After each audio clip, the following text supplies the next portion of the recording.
Right now at noon, it's the start of trout season in Missouri. Neosho Parks and Recreation invited folks out to reel in the big day. And we've got a relatively decent day out there. A few more clouds here and there on the way, but otherwise not bad. We'll have a look at your forecast coming up.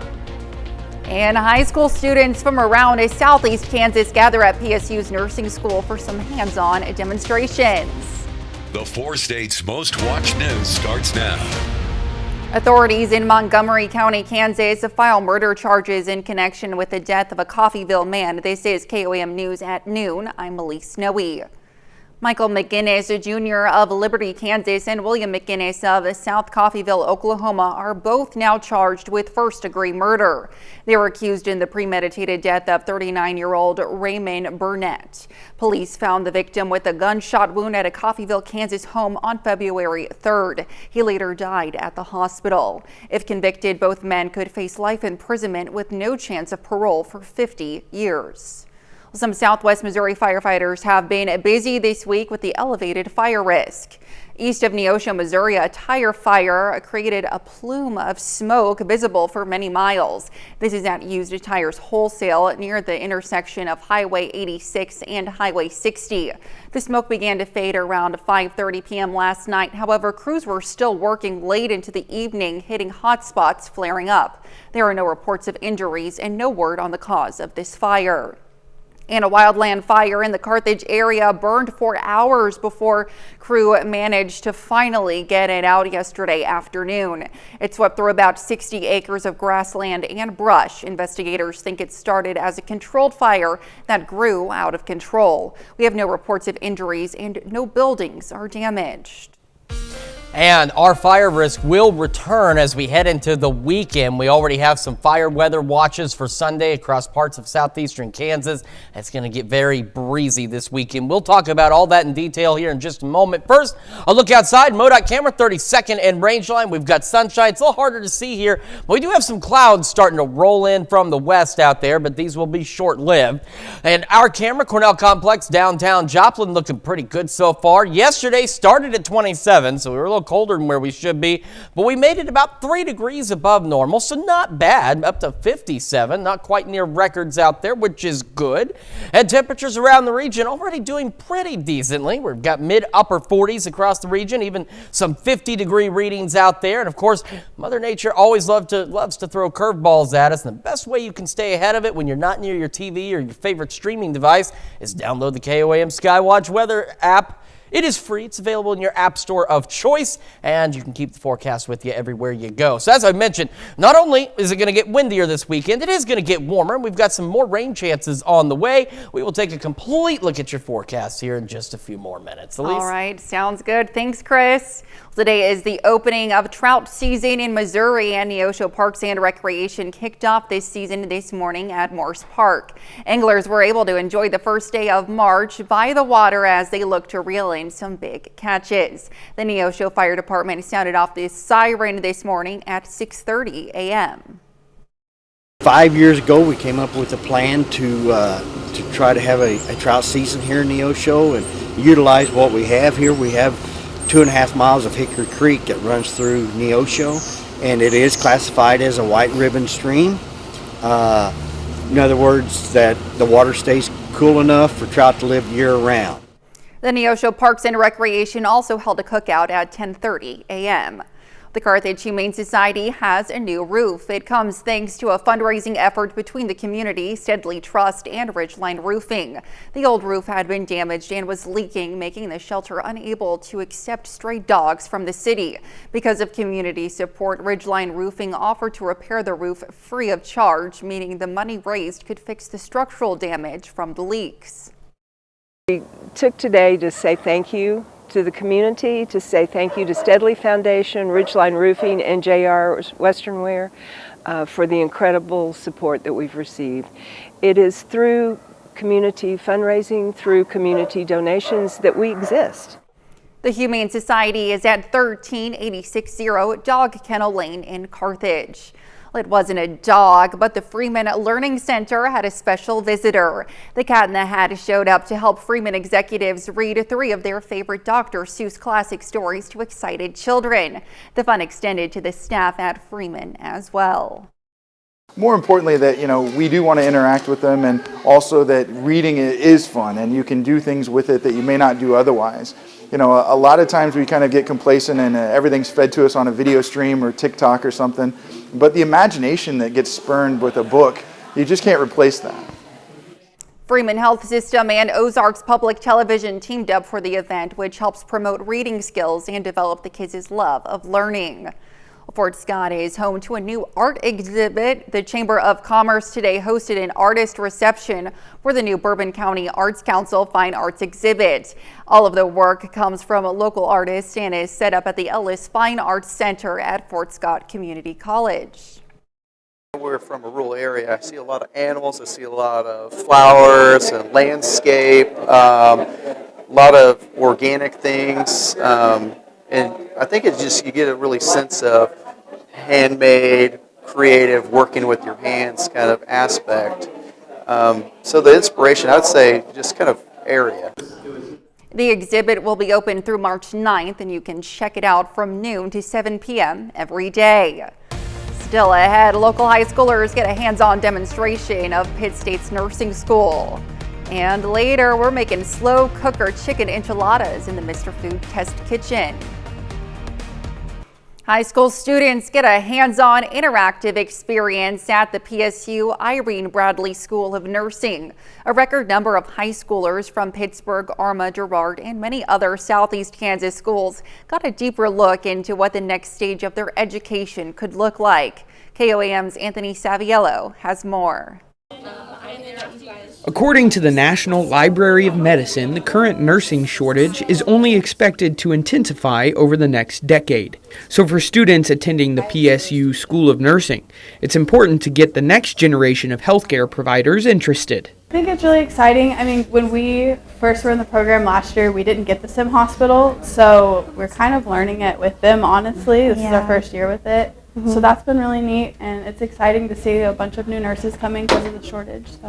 While helping high schoolers, these nursing students have the chance to reflect on why they chose to go to school for nursing. I think when choosing nursing schools, you look at so much stuff, and they said when we were applying that they're building the sim hospital, and then on top of the, the people who passed, the percent of people who passed the NCLEX and everything, it was really appealing to come here. But today isn't just show and tell. High schoolers get the full hands-on experience, learning CPR, how to inject vaccines, and interacting with state-of-the-art simulation equipment. I thought it was pretty cool. I like the simulation people. Those were my favorite part. Even for those who haven't made up their mind, this experience may help the next generation save lives. Knowing that everyone has the same goal in the same education setting, that I'll be able to know more, enjoy more, and like it better. Reporting in Pittsburgh, Anthony Saviello, KOAM News. The U.S. Bureau of Labor Statistics projects that more than 275,000 additional nurses will be needed by 2030. According to the latest national point-in-time count, more than 6,500 people in Sacramento are living in the streets. While officials try to get people off the streets through orders and legislation, these outreach workers are on the ground speaking to the unhoused every day. This is one of Sacramento County's HEART teams visiting and encamped in the city's downtown area. The 3-member team goes from tent to tent to meet unhoused residents. Their goal is to build connections with the homeless with the ultimate goal of getting them mental health services on and off the streets. March is National Women's History Month. It's a time to honor all the strong and courageous women who came before us, paving the way and opening doors. Visionaries such as Sojourner Truth, Louisa May Alcott, Susan B. Anthony, Coretta Scott King, Rosa Parks, and thousands more who played prominent roles in getting women to where they are today. You can keep carrying their torch onward by taking the time to learn more about women's history and appreciating the strength and determination of females across the country over hundreds of years. Still to come on KOAM News at noon, Mr. Food. Today, we're sharing a stress-free way for you to feed your family after a long day. You're going to love it. But first, we've got increasing winds and increasing temperatures this weekend. We'll have a look at your forecast when the KOAM News at Noon returns. Welcome back to the KOAM News at Noon. So we've got a pretty decent day shaping up across the air. But you remember that discussion we had this morning about that possibility that some of these clouds might return? Well, there they are on the Skywatch Storm Track, and they're They are starting to return. There we go. Boy, it's been it's Friday. Okay, so you didn't know that already, or you couldn't tell at home. It is Friday. We're feeling it for sure. Skywatch Storm Tracker showing some increasing clouds out there, but fear not. There will be additional pauses, breaks. Not all these clouds are going to completely block out our sunny day, but we could see a few additional clouds roll through the area. Right now, though, at least in Joplin, MoDOT camera, 32nd in range line, plentiful sunshine out there. Same from our camera on top of the Cornell complex. There are just a few stray clouds looking off this direction, but there are more back to the west, and our camera 7th in range line shows a few of those out there. It is 49 in Joplin. We are progressively warming up. The wind is variable at about 3. We have that southerly breeze across the area. Not too bad, though, about 5-10 miles an hour out there at its peaks. Temperatures upper 40s, pushing near 50. Pittsburgh, Miami, both at 50 right now. So, again, not a bad afternoon. We're going to continue to warm up a little bit as we head later into the afternoon hours. This is what I was talking about for Sunday. It officially kicks in Sunday morning, runs through Sunday evening. Now, it could be upgraded to a red flag warning. We could also see additional advisories as we head towards Sunday, but right now, fire weather watch for the bulk of southeast Kansas, and here's why. It is going to get very windy this weekend. We go through Saturday and then into, I forgot to put pauses on this, but as we go into our Saturday, winds are going to start gusting out of the south, upwards of 25-30 miles an hour, and then as we head into our Sunday, we're going to see those winds, especially in the first half of the day, gusting 40 to 50 miles an hour, and they will not let up for a while as we go through our Sunday. They'll still be out of the south, but with those gusty winds, we absolutely do not encourage any kind of outdoor burning this weekend across the area. It is going to be way too breezy.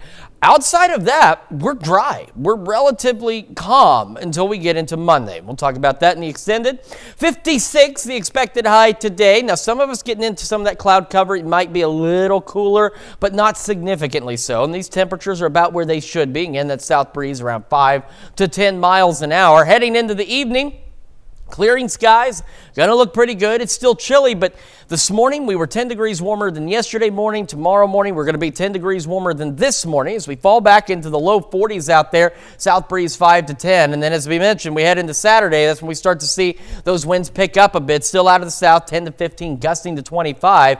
We're gonna have those sunny skies out there though. It's gonna look beautiful. It's gonna feel nice. Nice temperature increase as we go into the low 70s across the area. And if that's not warm enough for you, well, it's going to get a little warmer for our Sunday as we go into the upper 70s, pushing close to 80 degrees out there.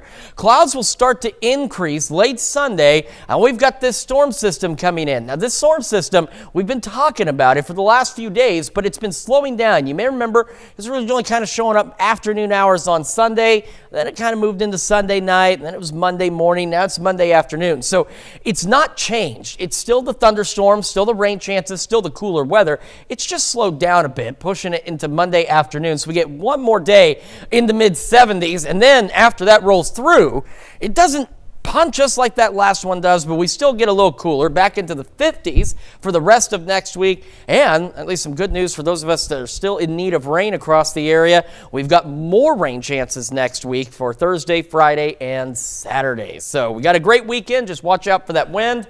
Thunderstorms Monday, a little cooler next week, and some much needed rainfall on the way. Absolutely, but a gorgeous first weekend in March. Absolutely. It's a great way to start the month, great way to start the weekend too. Absolutely. All right. Thanks, Chris. Well, stick around. We're making slow cooker chicken enchiladas in the Mr. Food Test Kitchen. We'll be right back. Well, today's Mr. Food recipe is perfect for a stress-free Friday night meal. Howard is showing us how to make slow cooker chicken enchiladas in the Mr. Food Test Kitchen.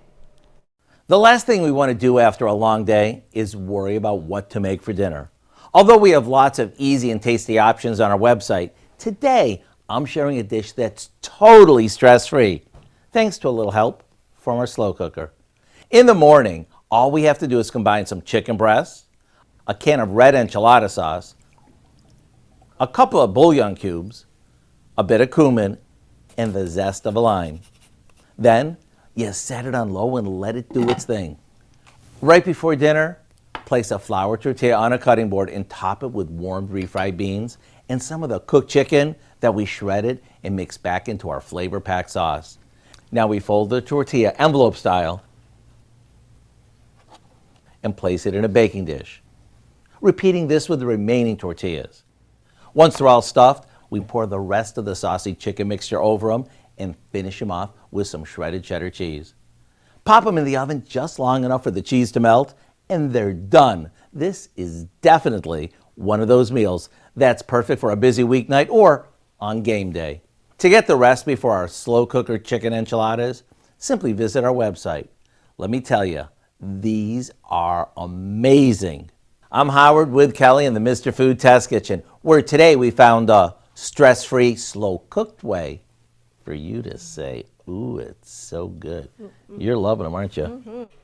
You can find this recipe along with a lot more good food from the Mr. Food Test Kitchen online. Just go to our website at KOAMnewsnow.com. Now here's a look at the 4-state market prices.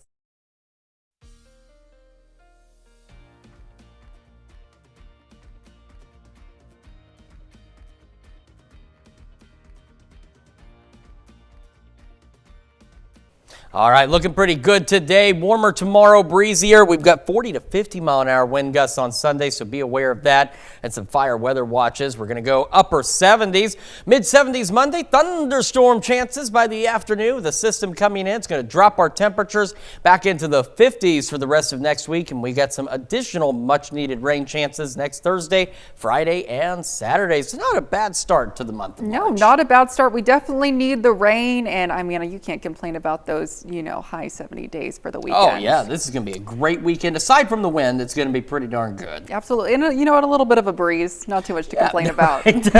Just don't do any outdoor burning and nobody will have anything to complain about. All right. Wonderful. All right. Thanks, Chris. And coming up tonight at 5, health-conscious folks are dipping their toes in a new trend. We'll take a look at how backyard bathing is gaining popularity overseas and the health benefits that come with it. Plus, Freeman Health System dedicates a brand new medical office building. And a Down syndrome group of the Ozarks expands their services to Joplin.